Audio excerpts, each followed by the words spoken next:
Welcome to this next session of Theory of Relativity. In this session, we are going to look at the postulates of Theory of Special Relativity. What are these postulates? The first postulate is that all the physical laws are same in all the inertial frame of reference. That means all physical laws, that is electromagnetic laws as well as the mechanical laws, are same in all the inertial frame of reference. Inertial frame of reference, as you remember, are those which are either at rest or moving with uniform velocity. The second postulate is the velocity of light is constant and is independent of relative motion of the observers. Or we can say the speed of light is same for all the inertial frame of reference. Now let us try to understand these two postulates. For that we are going to take an example. Let us imagine that there are observers traveling in, or there is a person who is in deep space. In deep space means there is nothing to look around. There is total darkness around. There is no planets or any gases around. It is totally void. Now a person here, he may think that he is at rest. But suddenly what happens is he sees another spaceship which is moving towards left side. Another spaceship with another observer inside. It is moving to the left side. Now let us call this observer as A and this observer as B. Now according to A, B is moving towards left. But if you ask the same question to this observer B, he will say that A is moving towards right. A is moving towards right. Now who is true? Or who is actually moving? Whether A is right or whether B is right. How to understand this? Can we do any experiment inside the spaceship to understand whether A is moving or B is moving? According to Newtonian mechanics or Newton's theory of relativity, we cannot do any mechanical experiments, or no mechanical experiments will help us understand whether A is moving or B is moving. As we have seen in Galilean transformation, x dash is equal to x minus vt. Let us try to understand why we cannot use mechanical experiments to verify whether A is moving or B is moving. As we know, x dash is equal to x minus vt. This is by Galilean transformation. So let us differentiate this with respect to time. We will get dx by dt is equal to dx by dt minus v. If we again differentiate this with respect to x, we are going to get d2x dash by dt square is equal to d2x by dt. That means the acceleration, this is acceleration a dash and this is acceleration a. A dash is going to be equal to a. That means if the frame of reference are inertial, the acceleration is going to be same. The acceleration measurement by both these frames of reference are going to be same. Therefore, we can say f dash is also equal to f. That means all the Newton's laws will be same for both frame of reference, whether he is at rest or he is moving with uniform velocity. And as we know that all the conservation principles such as conservation of energy, conservation of momentum can be derived from the Newton's laws. Therefore, we can say that all the conservation principles will be also same in both the frames of reference. So that is why we cannot use mechanical experiments to find out whether A is moving or B is moving.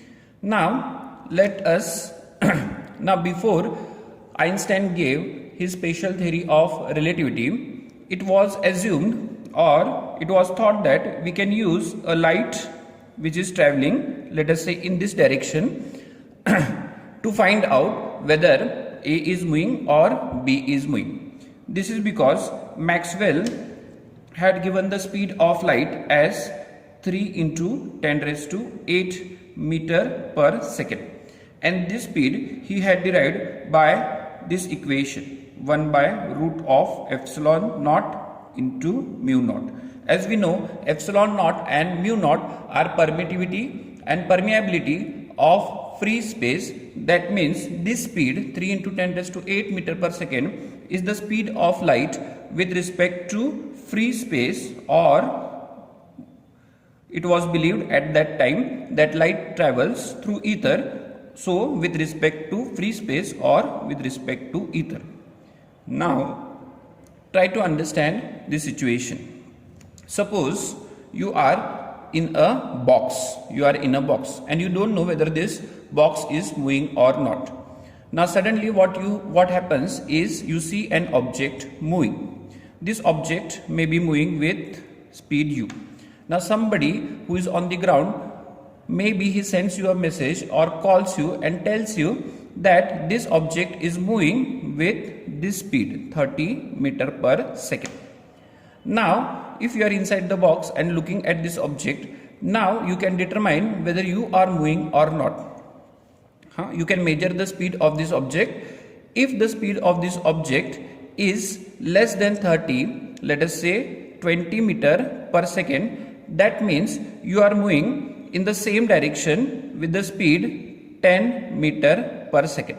You are also moving in the same direction with 10 meter per second.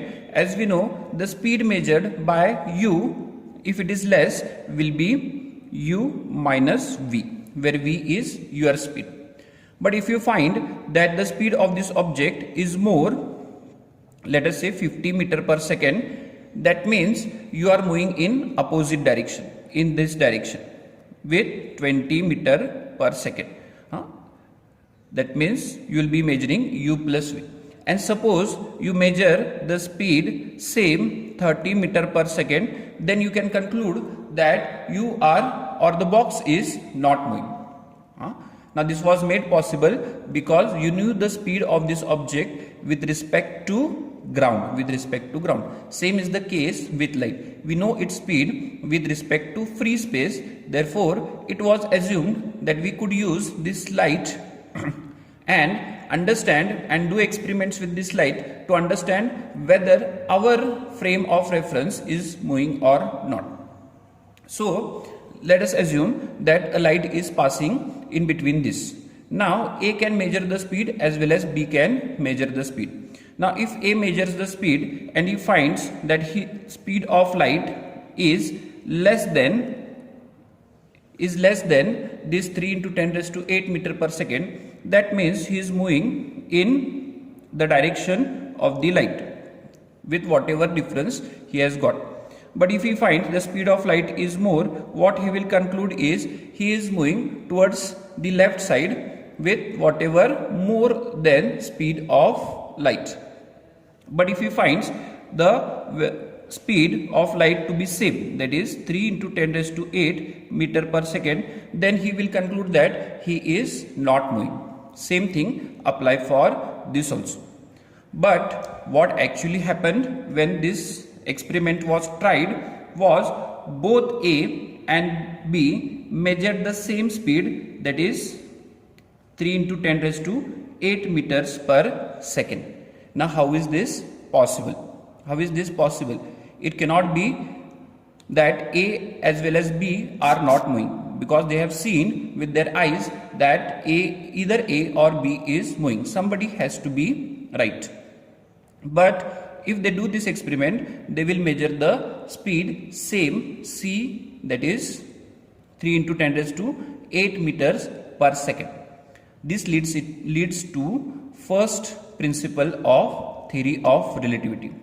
Now, before we knew in Newtonian relativity that we cannot use mechanical experiments or mechanical laws to find out whether a frame of reference is moving or not.